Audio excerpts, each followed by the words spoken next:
Video में हम लोग PMT फंक्शन के बारे में हम लोग जाने थे। इस वीडियो में हम लोग FV फंक्शन के बारे में जानेंगे। FV फंक्शन यानी फ्यूचर वैल्यू कैलकुलेट करने के लिए यूज किया जाता है।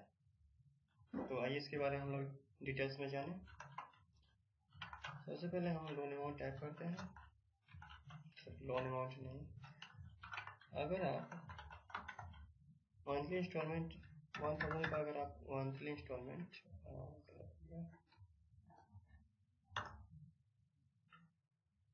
यहाँ पे सेल का टाइप परसेंटेज है, इसको हम करेंसी फॉर्मेट में कर देते हैं।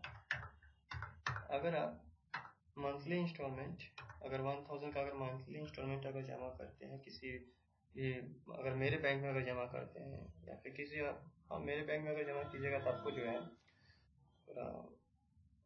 मैं ज़्यादा मतलब आपको रेट दे दूंगा, है कि नहीं, बस दूसरे बैंक के कंपेयर में। ठीक है, मजाक कर रहा था, मेरा कोई बैंक नहीं है। चलिए यहाँ पे annual interest rate,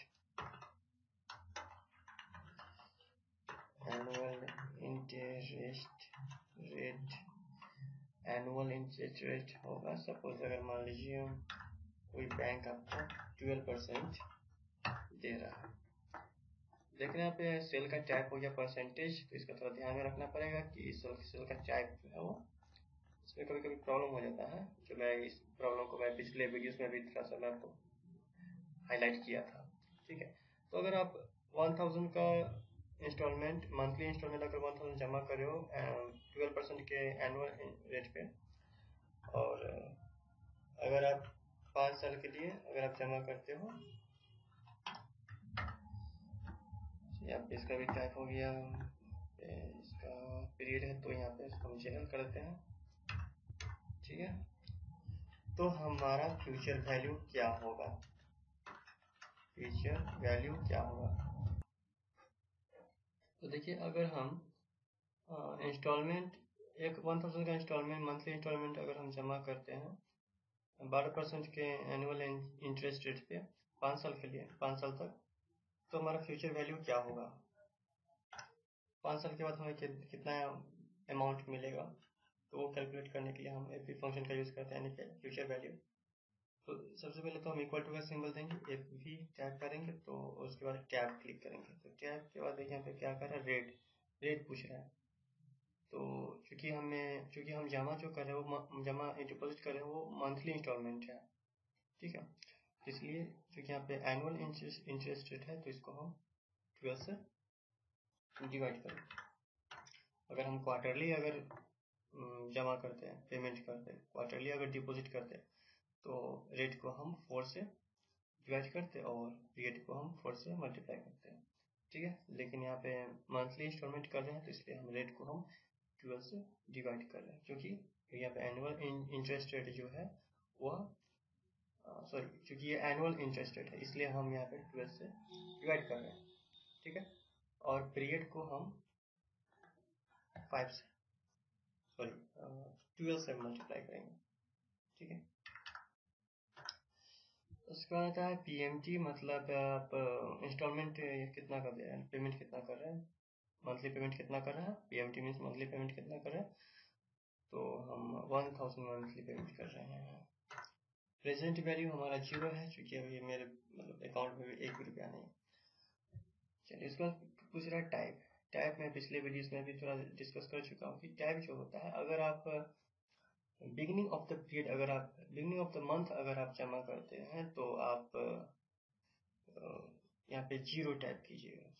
beginning of the period अगर जमा करते हैं तो 1 टाइप करना पड़ेगा, और एंड ऑफ द पीरियड अगर आप जमा करते हो तो 0 टाइप करना पड़ेगा।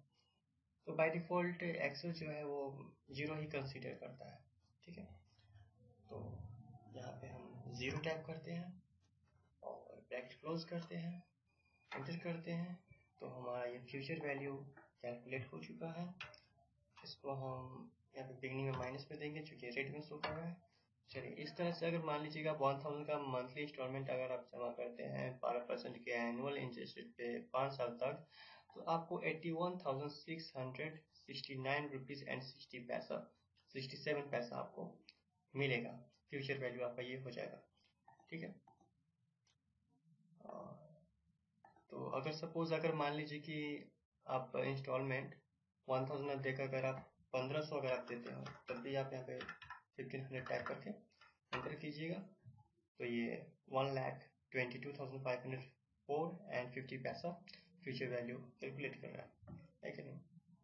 तो एनुअल इंटरेस्ट रेट भी यहाँ से चेंज कर सकते हैं, यहाँ से 14% अगर करते हैं तो 14% टाइप करते हैं। चलिए, तो इस तरह से यहाँ पे क्या हो गया, 1,29,292 and 69 ठीक है।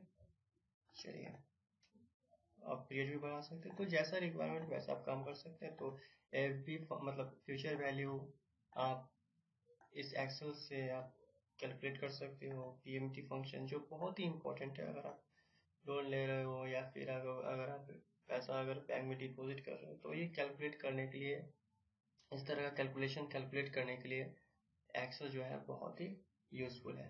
तो ये एवरी फंक्शन जो है आप डायलॉग बॉक्स के हेल्प से भी कर सकते हो। तो इसके लिए हम ऑटो सम के ड्रॉप डाउन मेन्यू को क्लिक करेंगे, मोर फंक्शन में जाएंगे और यहाँ से हम एफबी टाइप करेंगे। तो ये भी देखिए ऑलरेडी ये फंक्शन यहाँ पे लिस्टेड है, तो यहाँ पे हम टैप नहीं करेंगे, सीधे उसको डबल क्लिक करेंगे तो ये ओपन हो जाएगा।